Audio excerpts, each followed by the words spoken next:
welcome to the 316th episode of Just Shoot It, a podcast about filmmaking, screenwriting, and directing.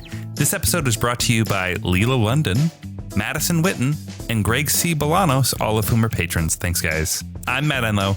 And I'm Oren Kaplan, and today we are doing another catch-up episode. Just Matt and myself talking about things. I have some updates on my audio podcast, scripted podcast project that I was going to tell Matt about, and maybe ask him some questions about, and then we're going to find out what's happening in Matt's. My neck of the woods. So let's chat about things. Do you want to ask me what I've been up to lately?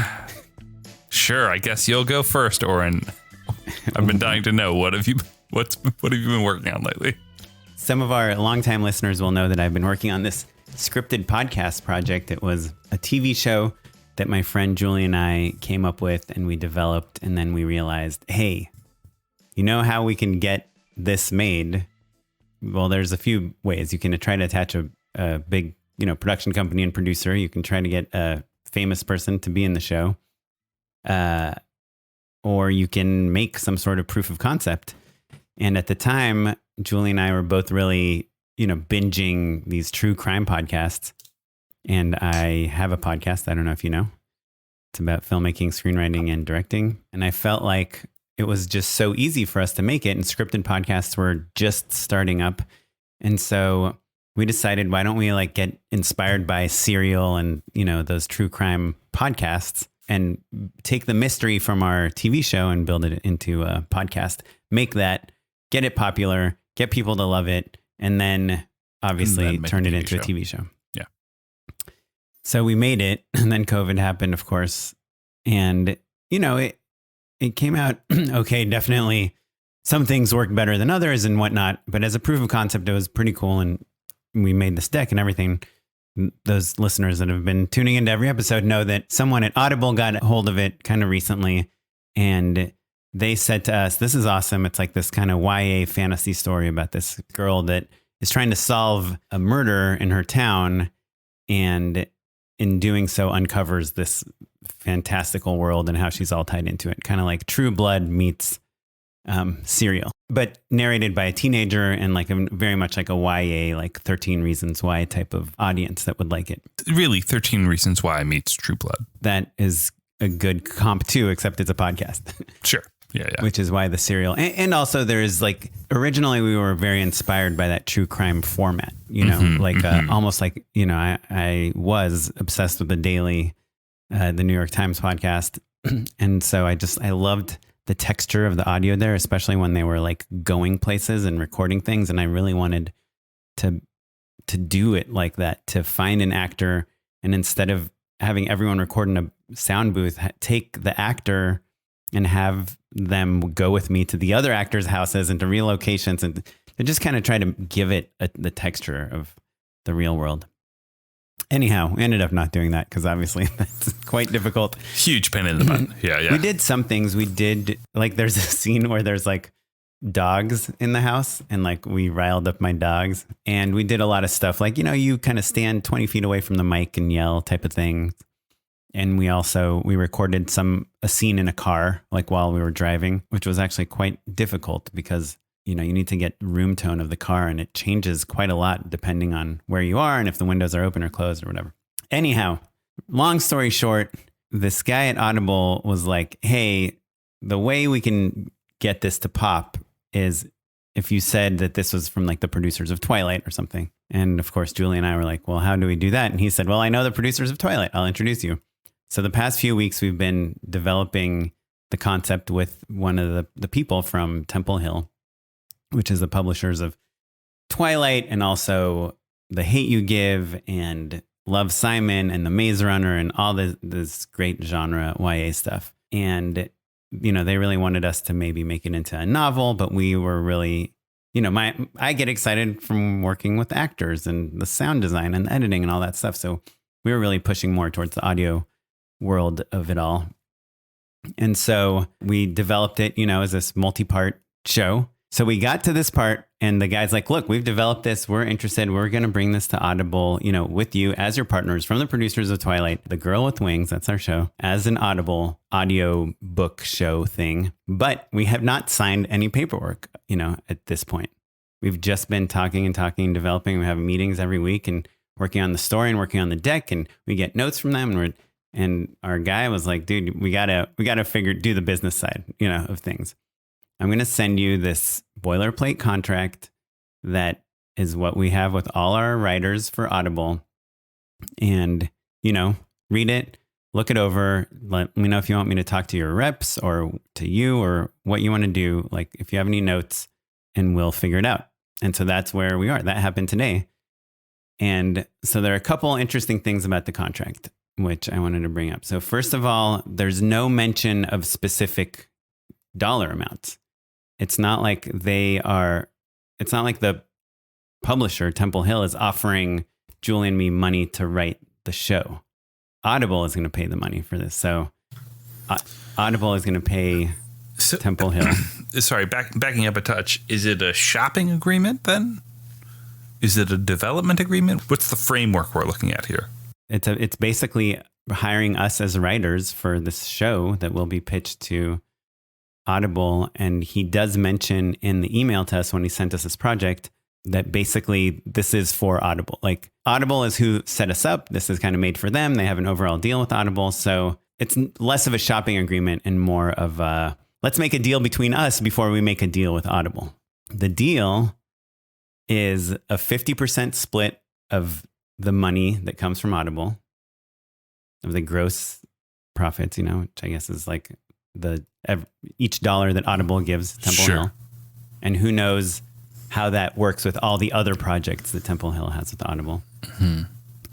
And Temple Hill owning the copyright on the project, which obviously does not sound super kosher. There's no NDA because no one, like Julie and I own everything at this point. It's our project, it's our pitch, it's our deck, and we've developed it in good faith. The way that a company does business is sort of, or whatever trade secrets they have of like, okay, well, this is how we market it, or this is how we take it out to market, or whatever. That stuff is, sometimes people will make you sign an NDA, and that's not especially weird. Like the reason I'm bringing this up here on the podcast is because I believe that so many of our listeners, whether they are WGA members selling studio films, like their first studio film, or just two friends making a short together, like are in this situation all the time, which is how do we split the money that we're making on this? And who owns this if something happens with it in the future? And the third thing, which is always the sticky one, is like, what if someone more exciting wants to be involved in this project and we have to push you out? Sure. Then what? And I think that you and I have both been in all of those scenarios at one point in our careers, right? Top level, it's good to paper things, even if it's literally just like between two friends. It's worth it to literally write it down in black and white so that the terms are very clear. And that'll save friendships in a very true and real way. Yeah, it's so hard though. I mean, everyone always says that. Like Julie and I have no written agreement. Mm-hmm. We've always, and it's not our first project. We've worked on so many projects together, and it's always kind of a 50-50 split. And the truth is, she does more of the like hands-on writing. Yeah, like she's more in final draft or whatever. Well, do as Oren says, not as he does, because I think I think it's worth it to just say like, hey, it's 50-50. We're a partnership. And I think that like, even in an email, right? Mm-hmm. Yeah. But explicit, spell it out. And you can preface it with like, hey, no one wants to do this. This is ugly and gross and weird, but I think it'll make us both feel better, and we'll just have clear terms so that no one's feeling taken advantage of or worried about bringing it up when it's really important. Get it taken care of early. I tend to believe that unless it's a truly gross imbalance, 50-50 is the way to go. Right. Between like writing partners. Between writing partners. Yeah. And I think we have a good balance. I think she's a little more hands-on with the writing. We develop everything together. Mm-hmm. And I'm a little more hands-on with the business side of like getting people to see our things and pitching and all the visuals and stuff. It's a good example of like hard versus soft skills, right? Like there are things that are very easily quantified. Like, okay, how many words did so-and-so type or whatever? How many emails did someone send? But like, it's harder to quantify the number of connections someone has that they're bringing to the table or whatever. So like, if it's not an equitable split, then maybe it's not a good partnership in the first place. That's kind of blanket statements, whatever. Take it as you see fit. And also it's good to then clarify what is important and what are deal breakers for people, because sometimes those aren't as clear as you'd think they'd be. Anyway, more specifically, if you are in a situation where you're in a quote unquote Hollywood sort of deal and vibe, it is always surprising to me how late in the game contracts come in, and then also how friggin' long they take. Mm-hmm. I've had multiple projects die because that truly more than like maybe 3 or 4 died because lawyers didn't finish getting it done. The company doesn't exist. The company doesn't exist, or the executive got fired. Those are 2 things that happen all the time. It's so crazy. I mean, that's like probably more common than the other story. I mean, for me, it is at least. Jeez Louise. But so having your lawyer look it over is probably going to be helpful. It's probably going to slow things down. The important thing is like in good faith, right, is the term that people use. Mm-hmm. And that means basically we're going to keep working and the lawyers are going to figure it out. And we're going to work in good faith because we both agree that we're going to reconcile this somehow. Well, so let me tell you what the issue is, because I think this will be applicable to many of our listeners. I do have a lawyer. He's not involved at all with any of my commercial stuff. Mm-hmm. And even my small things. Like he's really like my big project. Like if I got for stuff like this, basically. Yeah. But this is not even, I mean, long story short, I haven't talked to him for like 2 years, mm-hmm. So for me to contact him to look at this contract that has $0 attached to it, mm-hmm. to negotiate for me, I could see him not responding to my email, mm-hmm. Which, is not cool to say. And I have obviously commercial reps. I've recently left my manager. And so I could reach out to my lawyer, which I do not feel super comfortable doing. He's kind of like a high level Hollywood lawyer that makes $1 million deals. And even all my stuff that I've done for Disney Channel and stuff recently, like he just puts some like very low level lawyer on, which I wouldn't mind either. But I feel like at some point they're going to be like, Oren, we got to make money off of you. We're on all these phone calls and doing all these things. So because this is like, there's no money attached to this yet, I feel like I don't want to engage with them yet. I have like, my wife has a lawyer. There's some other lawyers I can talk to, or potential managers and things. But what's weird is this isn't like, this is a deal to make a deal. I'm a little unsure. Like, I want to, like, what would you do if you didn't have a lawyer? Would you go spend your own money on a lawyer to do this? Would you spend $500 or however much to get like an hour or two of a lawyer's time? And on top of that, like, I guess, there's the money thing, but the ownership is what I'm really curious to know what you think, because at the end of the day, we're going to be doing most of the work, the hard work, the writing. Mm-hmm, mm-hmm.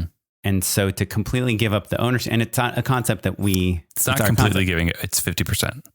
Yeah. No, in the boilerplate, it's not 50%. It's 50% of the money from the show, but the copyright. So if it was 50%, I think that's mm-hmm. fair, because what we get in return is like the perfect company to work with on this, the YA Boy, people. This is rough, because this is literally exactly why managers and lawyers and agents are involved. Yeah. This is the thing that they are the best at. There's that old saying, 50% of zero is zero, right? Right. And so oftentimes, especially when I was younger, I wouldn't sweat it too hard. I'd be like, well, let's just get the thing made and then I'll make money on the next one. And I think that the idea behind that sentiment, I think, is still strong, of just like, I don't want to waste time messing around for so long that the project loses steam, because momentum is so hard to come by. It's so hard. things take so much time when you're in the system. The momentum is kind of the most important thing, you know, and if it takes 6 months for this thing to get papered, truly, you know, best case scenario is that the person you're working with is still interested. They could be fired. The company cannot exist. They could find something hotter that's in the exact same vertical as yours, right? Mm-hmm. So there's a part of me that's like, just get on with it. You know, 100% ownership is a tough pill to swallow. Yeah. And for full transparency, I mean, we also have a producer on this that, you know, helped us make the podcast and develop it before this whole Audible thing. And he does have a lawyer. Like I have access to lawyers and things, but I still think as an exercise to discuss this, it's interesting to talk about ownership. If it were me, I have lawyers that I pay on an hourly basis for stuff like this. And then I have my big fancy lawyers that I go to for when I have the big deals. And look, to be honest, I emailed them just recently and they were like, oh, we thought you'd moved on. Yeah. And I made a movie in between. Right. You know but you I mean? used your less expensive lawyers for that movie. Yeah. Well, not less expensive. They bill differently. Exactly. Yeah. The other ones are, I think, more expensive, but you can't pay them out of pocket. It comes out of the deal. Right. Yeah. That's why the deal has to be a big deal for it to be worth their time. Right. And the thing with this, within any like scripted podcast audio project, I mean, there's no way those things make any money, right? Like the budget of a podcast must be so low. So if you're a company like Temple Hill, like Apple, like Netflix, like all these people that are making scripted podcasts now, I'm guessing that the reason you're making this podcast is to create your IP. It's an investment, right? It's basically like a development deal, you know, like everyone wants their podcast to turn into Homecoming. And so of course they want ownership like that. I totally understand that, but you know, it's our concept. And the whole reason I told that long story about the origin of this thing is because we wanted to make the podcast to make a TV show. Mm-hmm. So we don't want to make a podcast to then lose it to someone else making the TV show of our show. And I'm sure there's some like created by credit that we'll always get, but we don't want to be cut out of it ever. Yeah. So I think you loop in your fancy lawyers and you say, hey, here's the deal. I don't want this to get slowed down, but I also can't give it away 100%, which is what they're asking for. Let's figure this out really quickly and not make it a crazy thing. And by the way, I just saw this today. It's like their kind of standard deal. Like, but I think you can call the shots and be like, I want to keep working in good faith. Right. Don't screw this up. I think it's okay to say. Yeah. So anyway, it's in a way it's exciting that a company thinks your idea is good enough that they want you to sign it over to them, which I know sounds weird from someone who's like been living and working here in Hollywood for 15 years, because I feel like most new filmmakers come and someone's interested in their project and they're like, oh yeah, you think I'm going to give you the rights? Like, don't steal my idea. Yeah. Yeah. What I've learned the hard way is that like, if someone is super passionate about your idea, that's pretty awesome. You know, that's literally the best news there is. And if that person has wields some sort of experience and power and connections in the business, that's even better. So overall, I think it's a really good thing. I think the starting point of where we're negotiating from is like quite far from where we want to be, because at this point, it does not seem like there's a ton of money in this medium, but it's like a great place to tell great stories and develop ideas. And so hopefully it's step one to like a much richer, cooler thing. So yeah, I don't know that I have an answer, but if you were in my shoes, and you have been in my shoes, like and it's your concept, like you wouldn't give up ownership of a concept, right? Like when you've pitched your shows and companies have been interested and you had things optioned and whatnot, like you never gave it up 100%. Yeah. But an option is different, right? Because they're paying you. Right. So created by credit, participation, all of that stuff is negotiated for sure.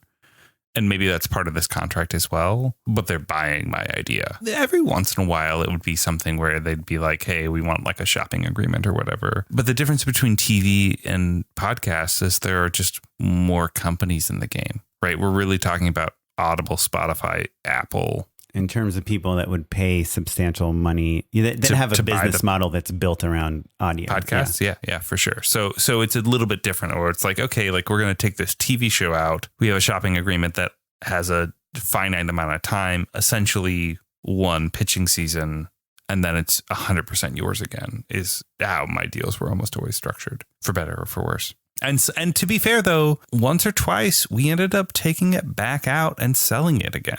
Right. So those windows were valuable. Like if it had been, something where a company had it in perpetuity, I would have thousands of dollars less. And as the same number of TV shows, but hey. Right. I get the impression that the contract, like I said, they kind of send us their standard contract is the same one they give people that they're like, hey, we own this book and we want someone to adapt it to a podcast. Well, you do it. Here's the contract. It feels like that type of contract. Yeah. So, which is, I think it's okay. Let the lawyers deal with it. Hey, guys, I would love to keep working in good faith. Send this over to my lawyer and we'll hash it out. That's what I would say. Yeah. And you would spend the money on the lawyer. Yes. Even though there's a chance that all of this leads to $0. Oren, I know how badly you love tax write-offs. I do like a good tax write-off, but I don't like spending money on things that I don't know. Maybe I do. This is frankly, listeners at home, I want you to understand that Oren's like, listen, you spent so much money on a computer. You should max out the RAM on your computer or whatever dumb thing. Listeners, pay your lawyers to cover your asses. It's like find a lawyer, then convince them to do this job, then pay them as little as you possibly can. Get a lawyer and cover your ass on this stuff. That is frankly more valuable advice than buy a good computer. And Oren, you have no problem buying a good computer. I mean, as good as I'll settle for as good as. Okay. Part of our jobs, and we don't really talk about it ever, is development. Then paying for a lawyer or lawyering up in some way, whether you're paying them or not, is an intrinsic part of it. Yeah. And frankly, a sign of success. One other interesting detail is that this deal is just a writing deal. It's basically write the show and then Audible will produce it. And I was like, well, I want to produce it. I want to direct the actors. I want to be involved. Our person was like, yeah, I mean, we can talk about trying to carve that out for you or giving you some sort of ability to interact with the talent. But it's interesting. It's a weird thing. It's like going from like, hey, we're making this podcast in my living room to like, you might, if you're lucky, get to talk to the actors. Yeah. I mean, I think that the likelihood that you will be able to talk to the actors is quite high. Yeah. I would put it at 100% likely. However, the more expensive the project is, the less likely that becomes, right? So like TV shows and things like that, like, depending on your experience, it's hard to sell a TV show without like a ton of experience already. So that doesn't totally hold true, but like, Matt, you don't think 316 episodes of a podcast makes me experienced enough to make a podcast? No, that's what I'm saying. You're 100% experienced enough to make a podcast, but I'm saying like if you somehow wrote an incredible pilot that then became like a network TV show, would you be the showrunner on it or would you be, a consulting producer on it? Right. No, maybe I wouldn't be the showrunner, but this is an audio project. It's just so much smaller. Yeah, I'm saying because it's nice and small, 100% likely you will be able to. And I don't mind if somebody else is worried about the music and the sound design and the engineering. The engineering is the biggest thing, Though I'll say this, the trick, and I think we've learned this on the podcast many, many times, and also just in our personal lives and talking to friends, just become indispensable. And then there's not a question. Yep. Just be the linchpin. Yeah. Truly. Great book by Seth Godin. We probably endorsed it like on episode 5. Anyhow, I would love to know, Matt, what you've been working on lately. Yeah.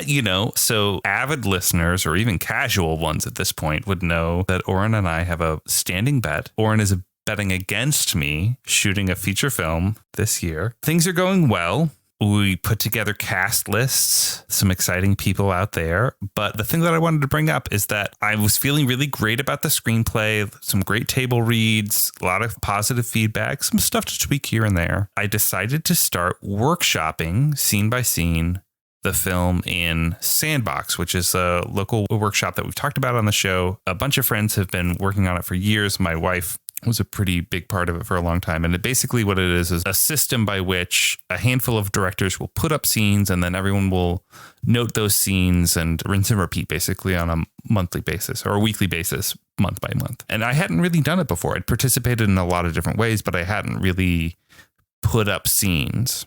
And you just do one scene? It's up to the director. You get about 45 minutes and there's kind of a standard format for the way that it works, which I guess is worth talking about, where basically people will run the scene. The actors will leave the room. Everyone will kind of discuss the scene. The director will at the top explain, oh, I'm looking for writing notes. Oh, I'm looking for directing notes, or oh, I'm looking for both. They'll get some notes. They'll bring the actors back in. They'll kind of privately discuss those notes as the director's chit chat or whatever, the audience chit chats. And then they run it a couple times, basically rinse and repeat in that formation. Wait, and sorry, did you say the actors get the script ahead of time or no? Actors get the script ahead of time. It's kind of up to the director to like get it to them in enough time. And it's also you cast how do you know who your actors are? You cast them. It's your responsibility to bring them in. So you'll kind of be on an email thread with everyone else and you can be like, hey, I'm looking for so-and-so. Is anyone else bringing in someone who matches this? You can do that. Or you could be like, hey, I'm bringing these people in. They'd be happy to read or whatever. I kind of asked two smart friends who are very good actors, but aren't exactly the roles because I was looking for just two more workshop participants basically who are in it for the love of the game, which has been really great actually. And also with the intent of keeping them consistent week to week, basically, so that the same people are playing the same characters. And so there's a little bit of letting them sort of evolve the ideas. But what's fascinating, and this is an obvious thing to say, but bears repeating, as soon as you get something up on its feet, no matter how confident you are, you see opportunities to improve it. And that's really the reason I bring it up, frankly, is like workshop your scenes, everyone. Was this done over Zoom? We did it in person, actually. Oh, cool. Mm-hmm. Yeah, it was really fun. And what's interesting also, immediately forces you to examine your own process. Because the way that they tend to run things, not that anyone's telling you how to run your 45 minutes, but they tend to run it top to tail and then kind of go from there, basically. And I realized immediately that if it were on set, I would be starting and stopping actors on a line by line, if not word by word, but sentiment by sentiment basis. Because I hadn't had a chance to do any script analysis with them to be like, okay, hey, so this is what I mean by this is what I mean by that. This is the thought behind this. This is the subtext of that. And they hadn't read the whole screenplay. So like there's a lot of like, it's a plotty enough thing to be like, oh, this is referencing 2 scenes ago or whatever. Right. How did you choose which scene to put up? I picked scenes that I was getting notes on, basically, where people were like, hey, for whatever reason, this one bumps for me. Oh, interesting. You didn't pick like a scene that you felt super confident in. No. Because the idea is that I want to make the movie as good as possible. So you pick apart the weakest links, which in this film tend to be a little bit more utility. Like it's more like we're getting between set pieces, basically. And there's a lot of story and like mileage that has to be covered. And so this circumstance, basically, the movie has like kind of a supernatural element and the characters are surprised by it. And so this is the moment where they kind of are up to speed with the audience now. Like the rules are set of like, oh, no, there's a monster after us. But like the process of getting characters to understand fantastical circumstances is really fraught because I, as an audience member, am always really annoyed when Harry Potter spends half a movie not realizing that he lives in a magical world when we know that he's in a magical world and this is movie number 4 of him going to a magic school. Right. Like my favorite example is like, I don't know how well you know those Harry Potter films, but there's one where he goes to basically the Magic World Cup and he steps into a tent, and the tent is way, way, way bigger on the inside than it is on the outside. And he goes, "I love magic."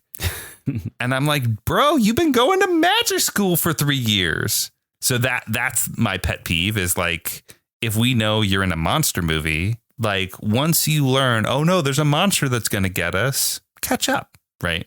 And I realized that maybe that beat is rushed a little bit. So getting it on its feet helped me sort of figure that out. I know this is all very specific, and I apologize for the indulgence, everyone. But the point is that there were things that a filmmaker, their own quirks or their own pet peeves or their own things that as soon as you get it in front of an audience, even if it's an audience of peers who are in a place of understanding and openness, you immediately feel the white hot embarrassment and shame of overlooking something. You know what I mean? And which is the thing you need to be sprinting towards, like learning those things in a safe environment. It's an incredible gift. And also, I do think that there is an elevated nervousness or anxiety that comes out of not so much the directing of it, but the writing. Truly, right? I have not felt so nervous about my own work in like a decade or two. I've pitched a lot. I've done, I've been on panel. Like there's a lot of circumstances where I think people normally get a little nervous, and like I get a little bit nervous, I get a normal amount nervous in a healthy way, in a good way, because it's just the craft. And so I guess, look, I've talked about this before, but I think that like building those communities and circumstances for yourself, whether that's a table read over Zoom or, whatever else, I think an in-person reading or in-person workshop experience, I think is really, really, really valuable to just teaching you about yourself as an artist and your work and just figuring it out and making it better. And the faster you can sprint towards those mistakes in a safe environment, the better. Sandbox LA, they're always looking for members. Sandbox.la. Check it out if you're in Los Angeles. Cool. Well, anything else you want to talk about, or should we endorse some things? I think we can hop into endorsements. Unpaid endorsements. So, Oren, yes. Have you bothered to follow up on my previous unpaid endorsement? No. Do you recall during the pandemic, David Lynch, yes, the David Lynch, picked up his old YouTube habit of doing the daily weather report? Years and years and years ago, he would do this on YouTube. He would be like, "Hello, Los Angeles. It's a sunny 98 degrees." Anyway, in the pandemic, he started doing it again. Yeah. And I truly love it. He'll let us know that it's 5 a.m. here in Los Angeles, golden sunshine all along the way. Have a great day. But he would oftentimes talk about a song that he's been thinking about. And some wonderful person makes a real-time updated David Lynch weather report playlist on Spotify. And so if he's doing this, is he still doing it? He's still doing it. So you can listen to what essentially feels like a curated long-term playlist, a mixtape, if you will, that David Lynch has made for you. And so that is my endorsement. The Weather Report, David Lynch's Weather Report playlist on Spotify is great. It's, look, it veers a little older. It's like either kind of like strange classics from the 50s and 60s, and then like what he was into in the 90s and maybe early 2000s. I would be surprised if there's a song from 2010 or newer. But look, man, it's David Lynch. That's the deal. Cool. So that's my endorsement. It's fun to write to, fun to listen to, and just imagine an elderly gray-haired man with his shirt buttoned all the way up to the top, well before that was cool, talking to you about the weather. Okay, I got two. They're for audiences on opposite ends of the spectrum.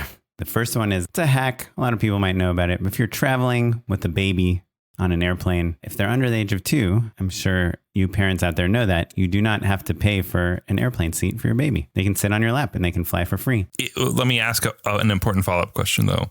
Yeah. Does that suck? Yes, indeed. But does that save you $700 or however much it costs to fly to Maui? Yes, it does. A lot of people will like go on some big trip, when their baby is like a year and 11 months old so that they can fly for free, because that's pretty much when they can stop flying for free. But yes, they do not get a seat when they fly for free. And also you do have to prove their age. You have to bring your baby's birth certificate to the airport to prove that they are under 2.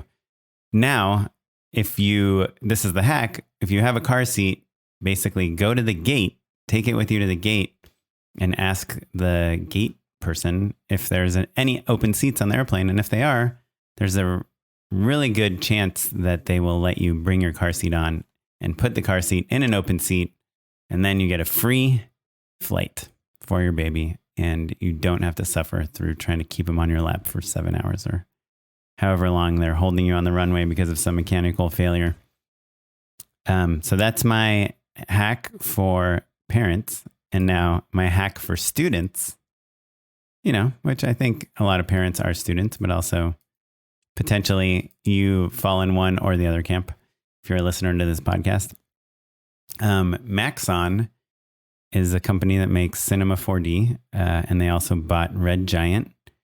And if you Google Maxon student discount, you can get every single product that Maxon and Red Giant make for $2.99 for 6 months.